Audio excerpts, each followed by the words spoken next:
Well, good morning. It's me, Kenny Polcari. Yes, your host of the party. And I know I've been gone for about a week. I was traveling in New York and trying to get these videos and download them just didn't really work out for me. Though I hope you caught the daily written version. So now we're back to both, right? The written version and now the videos. You can see I'm back here in my office in South Florida. It's a kind of a nice day out. It was a lousy weekend. It's been raining here for, a couple of weeks, but I'm hoping that we're kind of through that now and the weather's going to turn beautiful. It looks like the sun is trying to come out, and it should be probably in the mid-70s today, which is actually perfect considering the rest of the country is in sub-zero temperatures. Anyway, today is Tuesday, January 16th, 2024, and here are the things that you need to know. Because there is a lot to know, right? Stocks struggled at the highs on Friday, right? Lots of geopolitical and economic stuff all happening, right? Causing confusion for investors and for markets. Earnings season is now officially underway. So far, it's been a 100% beat ratio, right? It's amazing, isn't it? We had 8 reports on Friday and 8 of them beat on the top and bottom lines. Unbelievable. Taiwan elections, they took place on Saturday, and I don't think Beijing is too happy, although they're downplaying it. Iowa, they voted last night for Donny, and then Ronnie, and then Nikki. VIX came in last, and he dropped out and threw his support to Trump. The Houthis threaten to continue to attack U.S. and British ships in the Red Sea. And what do we have for dinner? Well, we're going to have the Pan Seared Thighs and an onion-mushroom-spinach orzo, and I made that on Friday, and I'll send you the picture. It is on my Twitter.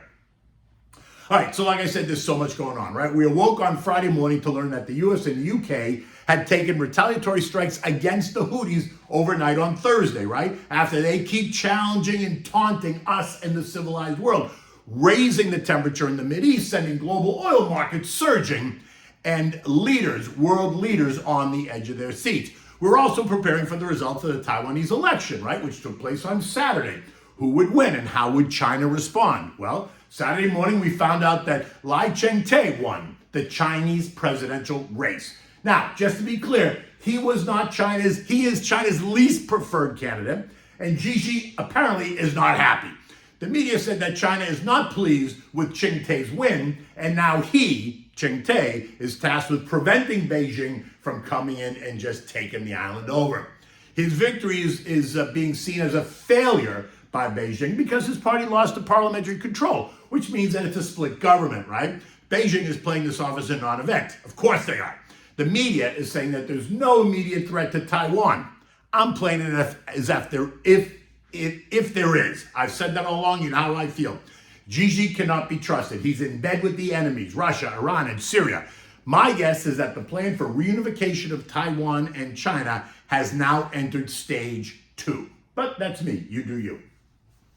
We were also anxiously awaiting the start of earnings season, right? Which kicked off with the big banks. And if that wasn't enough, we also were awaiting the latest PPI report, considering that the latest CPI report was hotter than expected on Thursday. And so there was plenty to focus on. It was just a matter of what you chose to focus on. You got a choice. Was it geopolitics? Was it earnings? Was it economic data? Or was it any combination thereof in order to kind of assess what was going to happen to the markets and what investors needed to do, right? And then the beauty pageant began. At about 6:30 a.m., we started to hear from the big banks, JPMorgan, Citibank, Wells Fargo, Bank of America.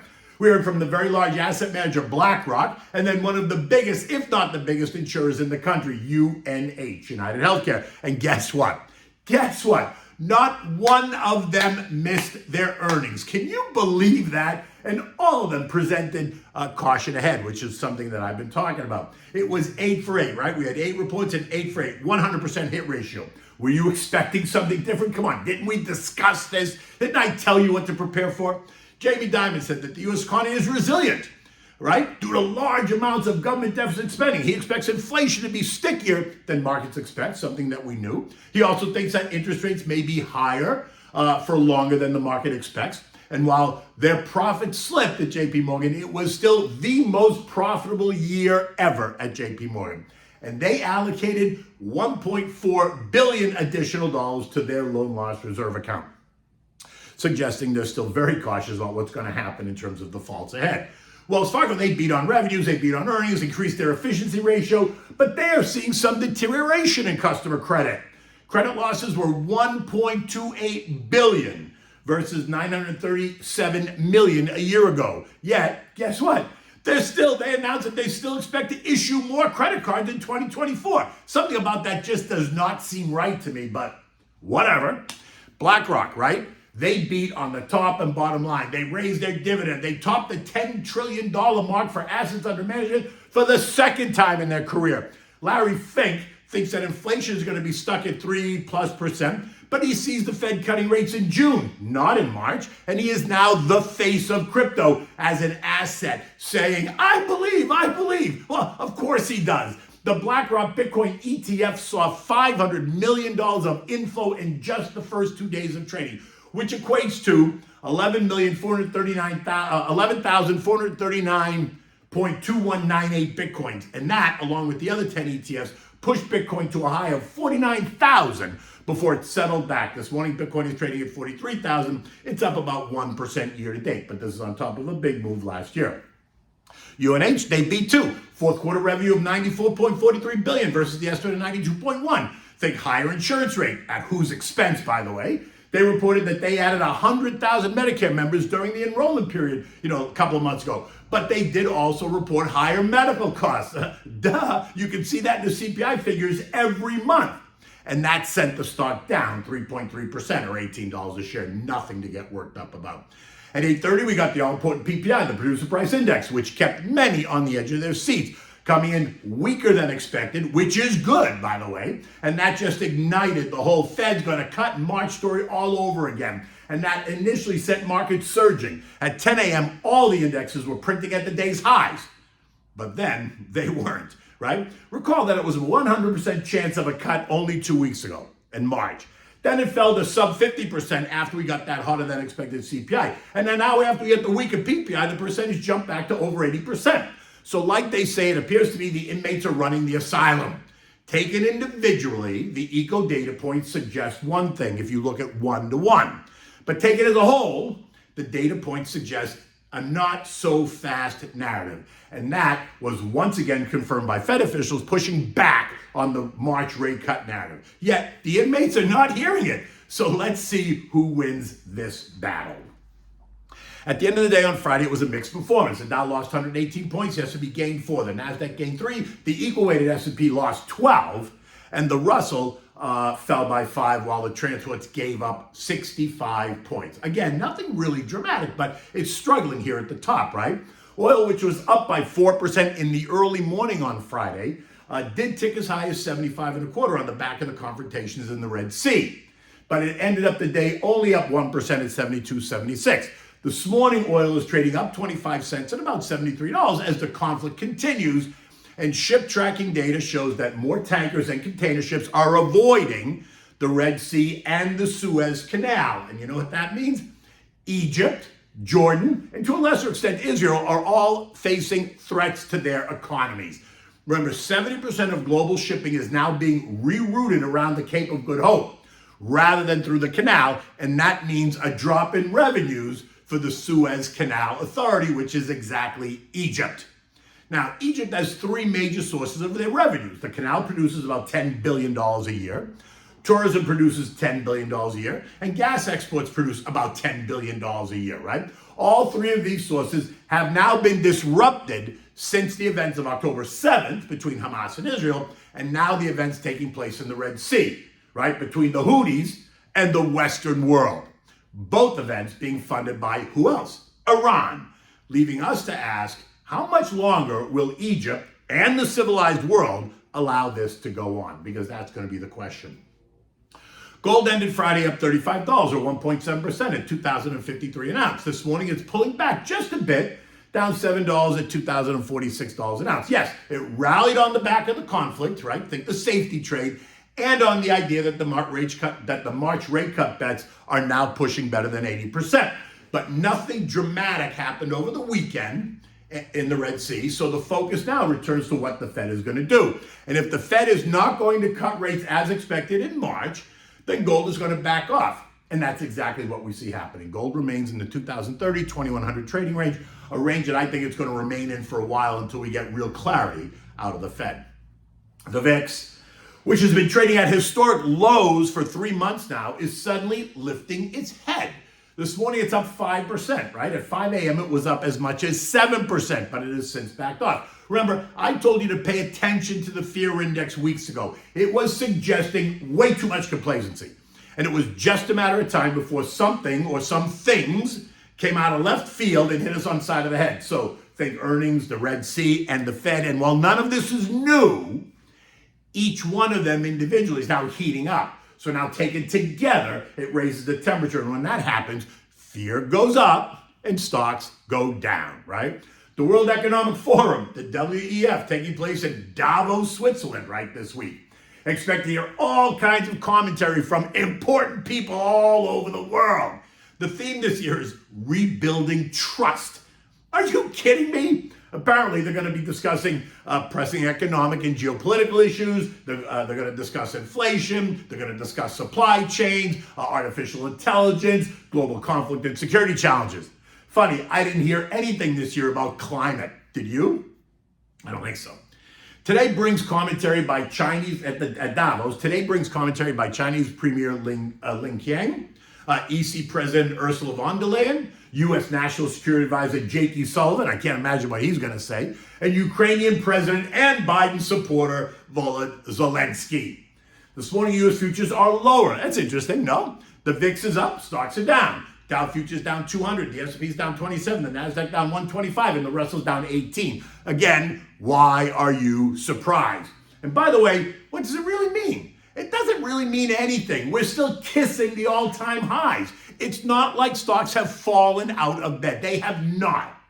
And I, like so many others, I would like to see more of a shift lower in prices in order to put more money to work. So sit tight.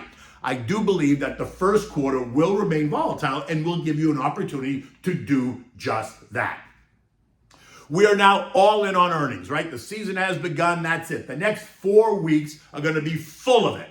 And today we're going to hear from the likes of Goldman Sachs, PNC, Morgan Stanley, Interactive Brokers. Later in the week, we're going to hear from U.S. Bank, Schwab, Discover Financial, Alcoa, Key Bank, Regions Bank, Allied Bank, State Street, CMA, and the list goes on. And then there were three. Iowa held their GOP caucuses on Monday evening, and it took all of 5 minutes for the pundits to call it for Donny by a wide margin, better than 55%. Again, it should not have been a surprise. Leaving Ronnie in second position, Nikki in the third position, and Vivek trailing badly, forcing him to concede and drop out of the race, immediately throwing his support behind Trump. And that should not be a surprise either. What do you think he was going to do? Next question is, what is he going to accept? A VP position or a cabinet position? My sense is a cabinet position, because I'm sure that they have to find a woman for the VP position. Eco data this week includes the Empire State Manufacturing Survey, mortgage apps, New York Fed business activity, retail sales, industrial production, capacity utilization, the Fed's beige book, housing starts, building permits, and existing home sales. So it's a week packed of economic data. We're about to enter the spring selling season for housing, and the recent drop in rates is causing both sides to reconsider a move. Expectations are for mortgage rates to continue to fall, with some saying that we're going to see mortgages with a 4 handle on it pretty soon. I am not in that camp. I don't think that's happening. But it is a presidential election cycle, right? It's an election year. So I guess anything could happen. Stocks in Europe this morning are all lower. Banks and retailers all weaker. The ECB telling us that it is still too early to declare victory on inflation. Markets across the region were all lower by 0.7 or 1 full percentage point. The S&P on Friday closed at 4783, right? Leaving it kissing right up against the most recent high, but unable once again to pierce it. There is a lot happening, and expect to hear all kinds of commentary out of Davos. Watch what the C-suite has to say about their earnings and in the future. There's plenty of money that has to be put to work. That's just sitting in cash. But sitting in cash for the long term is not the best investment strategy. Talk to your advisor to see what the right mix is for you. There's an increased level of caution, as there should be. Investors want to see how this earnings season plays out and how the geopolitical situation plays out, right? To give them a little bit more comfort. Okay, so now what do we have for dinner? So we're going to have this pan seared chicken thighs, right? Bone in, skin on, in an onion, mushroom, spinach, orzo, right? It's a simple one pan meal. Simple. Takes you nothing really to in terms of time, it probably takes you 40 minutes from start to finish, right? And so it's easy to make, and it's even easier to eat because it's really good. Now, I made it on Friday. I did post a picture on my Twitter account. I'll repost that picture so you can see it along with this recipe, because it was delicious, and like I said, it's simple. And you can really change it up and do it a bunch of different ways, but this is how we're doing it today. Today you need 6 thighs, bone in, skin on. You need 2 garlic cloves smashed. You need 1 large yellow onion sliced. You need sliced mushrooms. You need a half a bag of fresh baby spinach, olive oil, butter, salt and pepper, chicken broth, heavy cream, or you could use light cream, and you need the orzo pasta. You want to start by seasoning the thighs with salt and pepper. You can add other seasonings that you like if you want. I did use adobo as well, which is a Spanish-style seasoning. You can find it in your spice aisle at the grocery store, because I use that for a lot of things. So I did salt and pepper and adobo, right? Then you start by heating up a quarter stick of butter and a splash of olive oil in a big saute pan that's going to accommodate everything. Now add in the smashed garlic and the sliced onion. Saute for about 10 minutes on medium high. You don't want it to burn. You want them to kind of caramelize. Now add in the sliced mushrooms. Saute that until all the mushroom water evaporates and the mushrooms are nicely cooked. Now remove that and place it in a separate plate and just put it aside. Now you're going to add another half stick of butter and a splash of olive oil to the same saute pan. When it's nice and hot, add the chicken pieces, making sure to brown them on both sides so that it's got a nice kind of crusty golden look to it, right? Once it's done, remove and set aside. Don't worry about it being undercooked because you're not done yet. You just want to get it crusty on both sides, nice and brown. Put it aside. Now, you're going to add the dry, raw orzo pasta and let it toast in that hot pan, stirring it around to coat the remaining, to coat the orzo with the remaining butter and oil that's in the pan. Now, add back the onion and mushroom mixture. Add in now the chicken stock, enough to cover the orzo and then some. You want to bring it to a boil and then turn the heat down to low so that it simmers. Now add the heavy cream and a handful of 2 of the baby spinach. Stir it all so that it's nice and mixed. Now add back the chicken thighs, placing them strategically in the pan, nestled in the orzo. Cover it and let it simmer for 10 minutes. Go back, remove the top, mix it up just a bit. It's still going to be kind of a little liquidy. Now keep the cover off and allow it to cook until the broth is absorbed.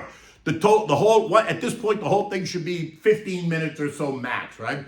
And when it's done, remove it from the heat, set it aside.